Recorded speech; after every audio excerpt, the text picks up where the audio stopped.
ഇനി നമ്മുടെ ദുറൂസിലെ 5ാമത്തെ പാഠമാണ് അൽ ജിന്നു വശൈത്താൻ.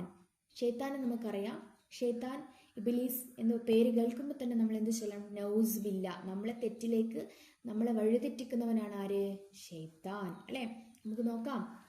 എണ്ണിയാൽ തീരാത്ത സൃഷ്ടികൾ അള്ളാഹുവിന് ഉണ്ട്. നമുക്ക് എണ്ണിയാലും നമുക്ക് അറിയാത്തതുമായിട്ടുള്ള ഒരുപാട് സൃഷ്ടികൾ അള്ളാഹുവിൻ്റെ സൃഷ്ടികളിൽ പെട്ട ഒരാളാണ് നമ്മളും, അല്ലേ? നമുക്ക് കണ്ണുകൊണ്ട് കാണാൻ സാധിക്കുന്ന സൃഷ്ടികളെ മാത്രമാണ് അള്ളാഹു പടച്ചത്. നമുക്കിപ്പോൾ കണ്ണുകൊണ്ട് എന്തൊക്കെ കാണാൻ സാധിക്കും? നമ്മളിപ്പോൾ ഒന്ന് പുറത്തേക്ക് നോക്കിയാൽ നമുക്ക് മരങ്ങൾ, വീടുകൾ, ആകാശം, ഭൂമി, പറവകൾ, പക്ഷികൾ, പ്രാണികൾ ഒക്കെ കാണാൻ വേണ്ടി സാധിക്കും. അതുമാത്രമാണ് അള്ളാഹു പഠിച്ചിട്ടുള്ളത്? അല്ല. നാം കാണാത്ത ധാരാളം സൃഷ്ടികളും നമുക്ക് ചുറ്റും ഉണ്ട്, അല്ലേ? കാറ്റിനെ നാം കാണുന്നില്ല, പക്ഷെ അതിൻ്റെ പ്രതിഫലനം നമ്മൾ അറിയുന്നു. ഇപ്പോൾ കാറ്റിപ്പോൾ നമ്മളിപ്പോൾ ഒന്ന് ഊതുന്നു. ഇപ്പോൾ ഈ പേപ്പർ തന്നെ ഒന്നിങ്ങനെ നമ്മൾ പിടിച്ചിട്ട് ഒരു ഊതിയാൽ ഇതിപ്പോൾ ഇങ്ങനെ പറക്കുന്നില്ലേ? നമ്മൾ ഈ കാറ്റിൻ്റെ ഇതുകൊണ്ട് നമ്മളിതിങ്ങനെ പറക്കുന്നുണ്ട്, അല്ലേ? അപ്പോൾ ആ കാറ്റിനെ നമ്മൾ കാണുന്നില്ല, പക്ഷെങ്കിൽ എന്ത് ചെയ്യുന്നുണ്ട്? നമ്മളത് അറിയുന്നുണ്ട്. പക്ഷെ അതിൻ്റെ പ്രതിഫലനം നമ്മൾ അറിയുന്നു. അതുപോലെ ഉപകരണങ്ങളുടെ സഹായത്തോടെ കാണാൻ കഴിയുന്നതും ഉപകരണങ്ങളുടെ സഹായം ഉണ്ടെങ്കിലും കാണാൻ സാധിക്കാത്തതായ ധാരാളം സൃഷ്ടികളുണ്ട്. ഉപകരണങ്ങൾ എന്ന് പറഞ്ഞാൽ നമ്മളിപ്പോൾ ബഹിരാകാശത്തേക്കുള്ള കാര്യങ്ങളൊക്കെ നമ്മൾ എന്ത് ചെയ്യും? ടെലിസ്കോപ്പ് വഴിയൊക്കെ കാണുന്നുണ്ട്, അല്ലേ? അതുപോലെ മൈക്രോസ്കോപ്പ് വെച്ചിട്ട് നമ്മളൊരു സാധനത്തിൻ്റെ ഉള്ളിലുള്ള ചില ബാക്ടീരിയകളൊക്കെ നമുക്ക് വീക്ഷിക്കാൻ വേണ്ടി സാധിക്കുന്നുണ്ട്. ഈ ജിന്നുകൾ സാധാരണഗതിയിൽ നമുക്ക് കാണാൻ കഴിയാത്ത അള്ളാഹുവിൻ്റെ സൃഷ്ടികളാണ്. ആര്? ജിന്നുകൾ.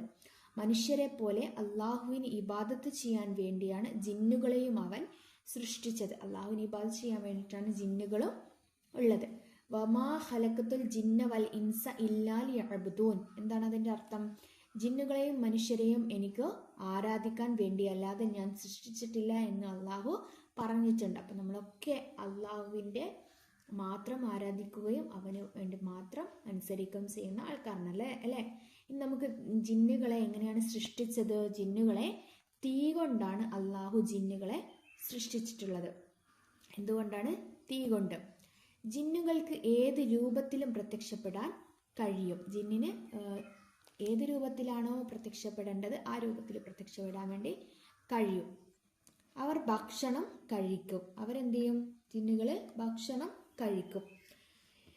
എത്ര പ്രയാസമുള്ള ജോലികളും എളുപ്പത്തിൽ ചെയ്യാൻ അവർക്ക് കഴിയും. ഇതൊക്കെ ജിന്നുകളുടെ പ്രത്യേകതകളാണ് കേട്ടോ. തീ കൊണ്ടാണ് അള്ളാഹു സൃഷ്ടിച്ചത്.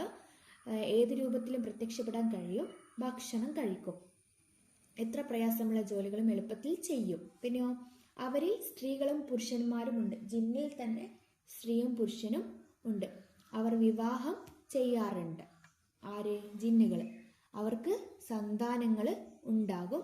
അവർക്ക് നമ്മെ കാണാൻ കഴിയും, പക്ഷെ നമുക്ക് എന്ത് ചെയ്യാൻ പറ്റില്ല? അവരെ കാണാൻ വേണ്ടി സാധിക്കില്ല. അപ്പോൾ ജിന്നുകളുടെ പ്രത്യേകതകൾ അല്ലെങ്കിൽ ജിന്നുകളെ കുറിച്ച് എഴുതാൻ പറഞ്ഞാലാണ് ഈ ഒരു കാര്യങ്ങൾ നമ്മൾ പറയേണ്ടത്.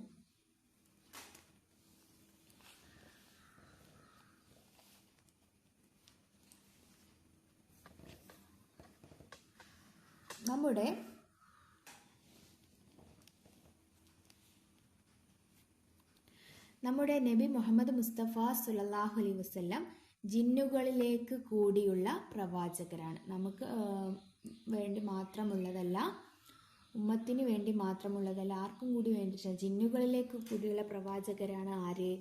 മുത്തുനബി മുഹമ്മദ് മുസ്തഫ സല്ലല്ലാഹു അലൈഹി വസല്ലം. മനുഷ്യരെ പോലെ മതനിയമങ്ങൾ ജിന്നുകൾക്കും ബാധകമാണ്. അവരിൽ വിശ്വാസികളും അല്ലാത്തവരും ഉണ്ട്. ആരില്? ജിന്നുകളിൽ. ജിന്നുകളിൽ നിന്ന് വേർതിരിച്ച ഒരു വിഭാഗമാണ് ഷെയ്ത്താൻമാർ ഓർ പിശാചുക്കൾ. പിശാചുക്കൾ നമുക്കറിയാം, നമ്മളെ വഴിതെറ്റിക്കുന്ന ആൾക്കാരാണ്, അല്ലേ? നൗസ് ബില്ലാ. അവർ നമ്മെ തെറ്റ് ചെയ്യാൻ പ്രേരിപ്പിക്കുകയും നന്മയിൽ നിന്ന് പിന്തിരിപ്പിക്കുകയും ചെയ്യുന്നു. നമ്മളെ തെറ്റ് ചെയ്യാൻ വേണ്ടിയിട്ട് പ്രേരിപ്പിക്കുകയാണ് ചെയ്യുക. ആര്? പിശാചുക്കൾ. ഇന്ന ഷെയ്ത്താന യജ്രി മിനൽ ഇൻസാനി മജ്റദ്ദം. മനുഷ്യന്റെ ശരീരത്തിൽ രക്തം സഞ്ചരിക്കുന്നിടത്തെല്ലാം പിശാച് സഞ്ചരിക്കും. നമ്മുടെ മനുഷ്യന്റെ ശരീരത്തിലെ രക്തം സഞ്ചരിക്കാത്ത എവിടെയെങ്കിലും ഉണ്ടോ? നമ്മുടെ ശരീരത്തിൽ ഇല്ല. അപ്പോൾ അതുപോലെ നമ്മുടെ കൂടെ ആരുണ്ടാവും? പിശാച് ഉണ്ടാവും. മനുഷ്യനെ വഴിപിഴപ്പിക്കാൻ വേണ്ടി തിരഞ്ഞെടുത്തവനാണ് പിശാച്. പ്രതിജ്ഞയെടുത്തവനാണ് പിശാച്. അവരിൽ ഏറ്റവും വലിയ ധിക്കാരിയും നിഷേധിയുമാണ് ഇബിലീസ്. ഇപ്പം പിശാച് എന്നുള്ളതിൻ്റെ ഒരു ഇതാണ് ആര്? ഇബിലീസ്. പിന്നെ ശൈത്താനിൽ ഇൻസാന് അദവും മുബീൻ, നിശ്ചയം പിശാച് മനുഷ്യൻ്റെ വ്യക്തമായ ശത്രുവാണ് എന്ന് വിശുദ്ധ ഖുർആൻ പഠിപ്പിച്ചിട്ടുണ്ട്. അള്ളാഹുവിനോട് ധിക്കാരം കാണിക്കുകയും മനുഷ്യനോട് ശത്രുത പുലർത്തുകയും ചെയ്യുന്ന പിശാചിൻ്റെ ഉപദ്രവത്തെ തൊട്ട് അള്ളാഹു നമ്മെ കാക്കട്ടെ. അപ്പോൾ പിശാച് ആരുടെ ശത്രുവാണ്? നമ്മുടെ ശത്രുവാണ്, മനുഷ്യരുടെ ശത്രു. അള്ളാഹുവിനെ നമ്മളെ മനുഷ്യരെന്താണ് അവർ ചെയ്യുക? നമ്മെ തെറ്റ് ചെയ്യാൻ പ്രേരിപ്പിക്കും, നന്മയിൽ നിന്ന് പിന്തിരിപ്പിക്കുകയും ചെയ്യുന്നതാണ് ആരുടെ ജോലി? ശൈത്താൻ്റെ ജോലി. അതിലൊരു ഒരു വലിയ ഒരു ആളാണ് ആര്? വലിയ ആളെന്ന് പറഞ്ഞാൽ വലിയ ധിക്കാരിയും നിഷേധിയുമാണ് ഇബിലീസ്. ഇതിലപ്പോൾ പിശാചുക്കളെക്കുറിച്ചും ജിന്നുകളെക്കുറിച്ചുമാണ് ഈ പാഠത്തിൽ പഠിക്കുന്നത്. നമുക്കിതിൻ്റെ പ്രവർത്തനങ്ങൾ നോക്കാം.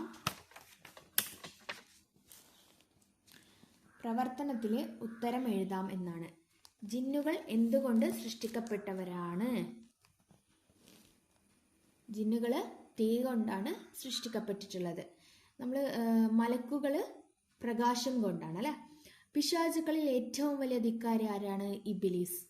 ആരാകുന്നു ശൈത്താന്മാർ? മനുഷ്യരെ വഴിപിഴപ്പിക്കാൻ വേണ്ടി പ്രതിജ്ഞയെടുത്തവരാണ് ശൈത്താന്മാർ. ജിന്നുകളിൽ നിന്ന് വേർതിരിഞ്ഞ ഒരു വിഭാഗമാണ് ശൈത്താന്മാർ. അവർ മനുഷ്യരെ വഴിപിഴപ്പിക്കാൻ വേണ്ടിയിട്ട് പ്രതിജ്ഞയെടുത്തവരുമാണ്.